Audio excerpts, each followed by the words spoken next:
नमस्कार, भारत होम्योपैथी के YouTube channel पर आप सभी का स्वागत है। आज के इस वीडियो में हम बात करेंगे वेरिकोसील के लक्षणों के बारे में। तो इसके लिए आपको क्या करना पड़ेगा, हमेशा की तरह वीडियो में अंत तक बने रहना पड़ेगा। जब बात आती है वेरिकोसील की तो पुरुषों के लिए बड़ी समस्या है। टेस्टिकल को प्रभावित करने वाली ये दिक्कत काफ़ी बड़ी दिक्कत बन जाती है अगर इस पर ध्यान ना दिया जाए।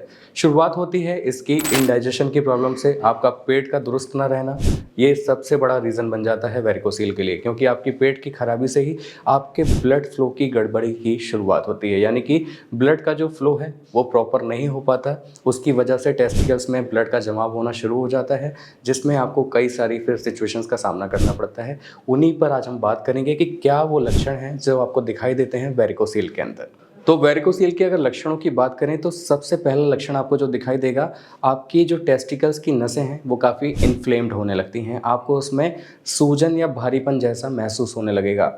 आपको लगेगा कि आपको उसमें कुछ हाथ लगाने पर, टच करने पर कुछ उभरा हुआपन जैसा महसूस हो रहा है। यानी कि जो नसें हैं वो इन्फ्लेम्ड हो गई हैं, वो आपको नसें गुच्छे जैसी आपको महसूस होने लगेंगी। तो ये सबसे बड़ा साइन हो सकता है, सबसे बड़ा लक्षण हो सकता है आपकी वेरिकोसील की दिक्कत का। दूसरी चीज़ की अगर हम बात करें तो आपके टेस्टिकल्स में लंप का, सिस्ट का या गांठ जैसा होना। जैसे कि अभी मैंने आपको बताया कि जैसे आपको फील होता है हाथ लगाने पर, टच करने पर, कि जैसे आपको कुछ लगेगा कि नसों का गुच्छा बन गया है, आपको गांठ जैसा फील होगा, लंप जैसा फील होगा, तब भी आपको समझ जाना चाहिए कि ये वेरिकोसील की दिक्कत हो सकती है। तीसरी चीज़ की अगर हम बात करें तो आपके टेस्टिस में डल पेन का होना, यानी कि पेन लगातार नहीं होगा लेकिन रुक रुक कर भी हो सकता है। यहाँ पर एक कंडीशन है कि यहाँ पर्सन टू पर्सन वेरी करता है। किसी को पेन काफ़ी सीवियर भी हो सकता है और किसी को पेन बिल्कुल नहीं होता है और किसी को पेन काफ़ी डल होता है।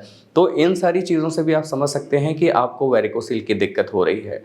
वेरिकोसील की जो दिक्कत है, ऐसा नहीं है कि वो एक ही टेस्टिकल को प्रभावित करती है, वो कई कई बार देखा जाता है कि वो दोनों टेस्टिकल्स को भी प्रभावित कर सकती है। यानी कि जो वेरिकोसील की दिक्कत है वो आपके दोनों टेस्टिस के लिए दिक्कत कर सकती है।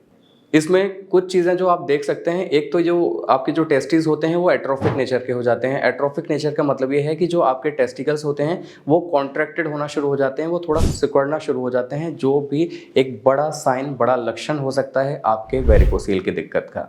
तो ये जो सारे अहम लक्षण हैं, अगर आपके शरीर में आपको दिखाई दे रहे हैं, आपके टेस्टिस में आपको दिखाई दे रहे हैं, आपको चलने फिरने में डिस्कम्फर्ट फील हो रहा है, आपको पेन वाली सिचुएशन फील हो रही है, तो फिर आपको और देर नहीं करनी चाहिए। फिर आपको क्या करना चाहिए, आपको तुरंत मेडिकल कंसल्टेशन लेने की ज़रूरत है, क्योंकि अगर आप इसमें देर करते हैं तो वेरिकोसील की जो कंडीशन है वो माइल्ड से सीवियर होने में टाइम नहीं लगता है। यानी कि आप जितना इसको स्लो करते चले जाएंगे, आप जितना इसको अवॉइड करते जाएंगे, जिसको आप जितना भी अनदेखा करते चले जाएंगे, धीरे धीरे करके इसमें चीज़ें इंप्रूव होने लगती हैं। इंप्रूव इस तरह से होती हैं कि कंडीशन जो होती है वो ग्रेड 1 से स्टार्ट होती है और ग्रेड 4th 5th तक फिर पहुंच जाती है। तब आपको फिर इलाज में और ज़्यादा देर लगती है। तो अगर आपको इनिशियल स्टेज पर इस तरह की प्रॉब्लम्स दिख रही हैं, इस तरह के लक्षण दिख रहे हैं, तो फिर आपको तुरंत मेडिकल कंसल्टेशन लेने की ज़रूरत है। और वेरिकोसील की जो दिक्कत है, इसमें सबसे बेस्ट ट्रीटमेंट होता है होम्योपैथी का, क्योंकि होम्योपैथी आपको बिना किसी सर्जरी के इसका पूरी तरह से इलाज देती है।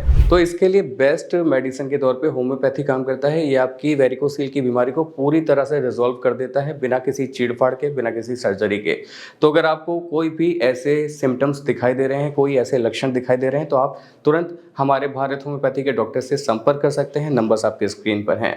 मुझे उम्मीद है आज की इन्फॉर्मेशन आपको समझ में आई होगी, पसंद आई होगी। अगर आपको ये इन्फॉर्मेशन पसंद आई हो तो आप हमें लाइक, शेयर, सब्सक्राइब, कमेंट करना ना भूलें। साथ ही आपके कोई प्रश्न है, कोई क्वेरी है, कोई आप सवाल पूछना चाहते हैं, तो आप हमें कमेंट बॉक्स के जरिए अपने सवालों को, प्रश्नों को भेज सकते हैं।